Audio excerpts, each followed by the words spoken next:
What's up, guys? James Carter TV, continuing my 2016 NFL Draft recaps, and today we are talking about the Cincinnati Bengals. And man, I'm struggling with the Bengals. I'm starting to put together my win-loss predictions and projections for each and every team, and I'm struggling with this team because let's be honest, Bengal fans, you've made the playoffs 4 straight times now, right? The clock has been ticking for a while. It's about due time that the Bengals miss the playoffs. It's about due time.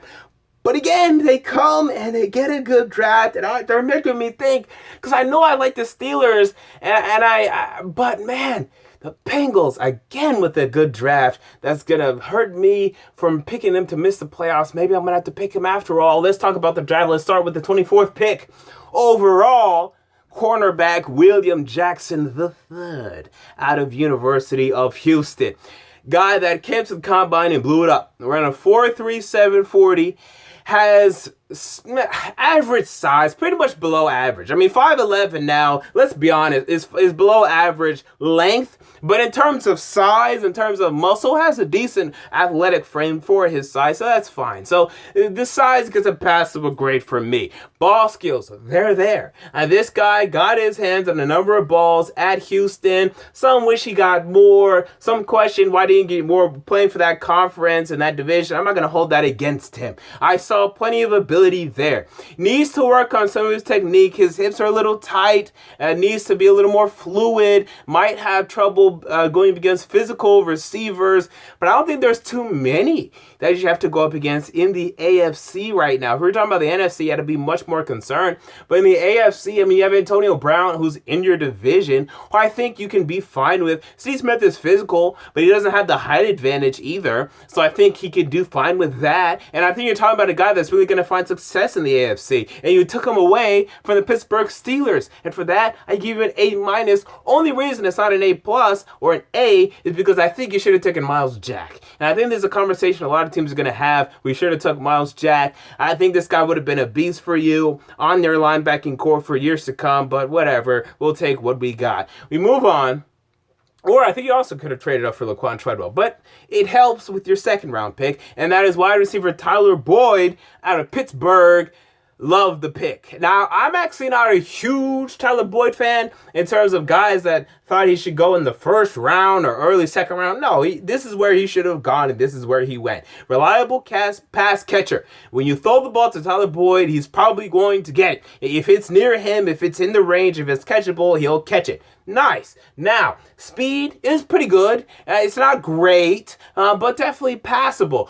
Questions, though. Is he physical enough? This is a guy that reminds me a lot of Justin Hunter, who you probably don't know because he doesn't do shit for my Tennessee Titans, but a guy that has the size, has the leaping ability, but doesn't come down with a lot of balls because he's not physical at the point of attack, at the line of scrimmage, has trouble getting off the line of scrimmage against physical press cornerbacks. Think that could be an issue here. Also a guy that isn't very good run blocking at all.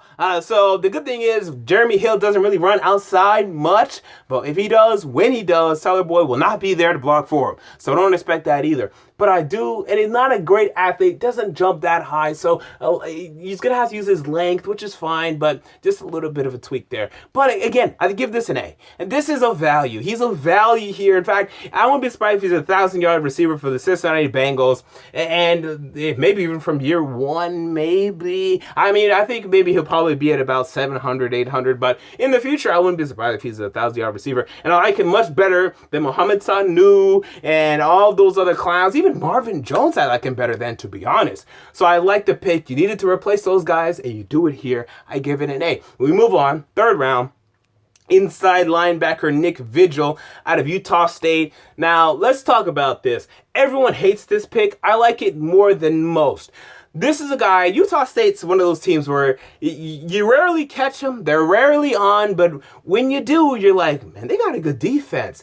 Who are these guys on their defense? And this is one of those guys. This guy put up huge stats at Utah State, week-to-week basis, putting up tackles for loss, being a good playmaker in the middle. Now, in terms of athleticism, not great. I liked his 3-cone, his short shuttle, so he has some fluidity to him. You can see that in the drills as well, so nice fluidity. but a guy that produced, and people didn't really, he's a little bit unheralded. So a lot of people hated this pick, but I actually like it.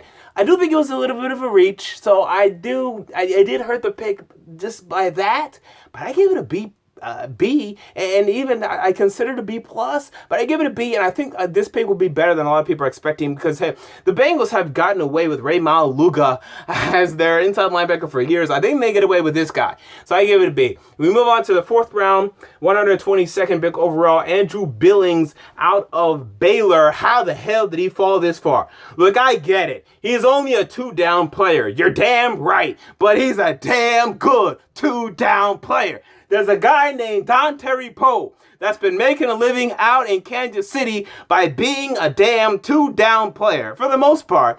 And this is the guy that I think can do that. Now, he doesn't have the length of Dontari Poe. No one's saying that. But in terms of production, I think so. 6'1", 310 pounds. Oh, he's short. The guy makes a difference. Put up the most bench press reps. I always struggle with that. Bench press reps at the combine. Can absolutely bench power people, overpower centers at the NFL level. He's going to put on even more strength when he gets into the NFL conditioning program. Only 310 pounds can add another 15, maybe 10 to 15 pounds. This guy's going to be a beast on rundowns. And in the 4th round, you get this kind of value. It's an A freaking plus. We move on to the 5th round. I think I'm going crazy. Offensive guard Christian Westerman out of Arizona State. Now, he was initially at Auburn, transferred to Arizona State, and at both places, well, he didn't play much at Auburn, but at least at Arizona State, I liked what I saw. A guy that could even potentially start one day at guard, a guy that's pretty fluid, pretty good at picking up certain things that the defense throws at him. Not a great athlete, but I think there's a lot to like here. I give it a B+. We move on to the 6th round. Cody Core out of Ole Miss. Quiet. He didn't produce much at Ole Miss. Now, I question why that is. Laquan Treadwell is in front of him, so that makes sense. You do have Chad Kelly, a quarterback, who's pretty good. In fact, this guy might go in the 1st round next year. But this is one of the rare guys this year that ran under a 4.5 at the combine. There weren't many. This was one with a 4.47. 6'1", so pretty good size and length in that aspect. Compares a little bit too much to Tyler Boyd for my liking. But I think he'll still make the team because, quite frankly, your wide receivers suck right now. You have A.J. Green, Brandon LaFell, Tyler Boyd, and that's pretty much it. You have some other clowns that I'm sure you like, and you're going to comment saying, James, you forgot about this clown. He's a clown.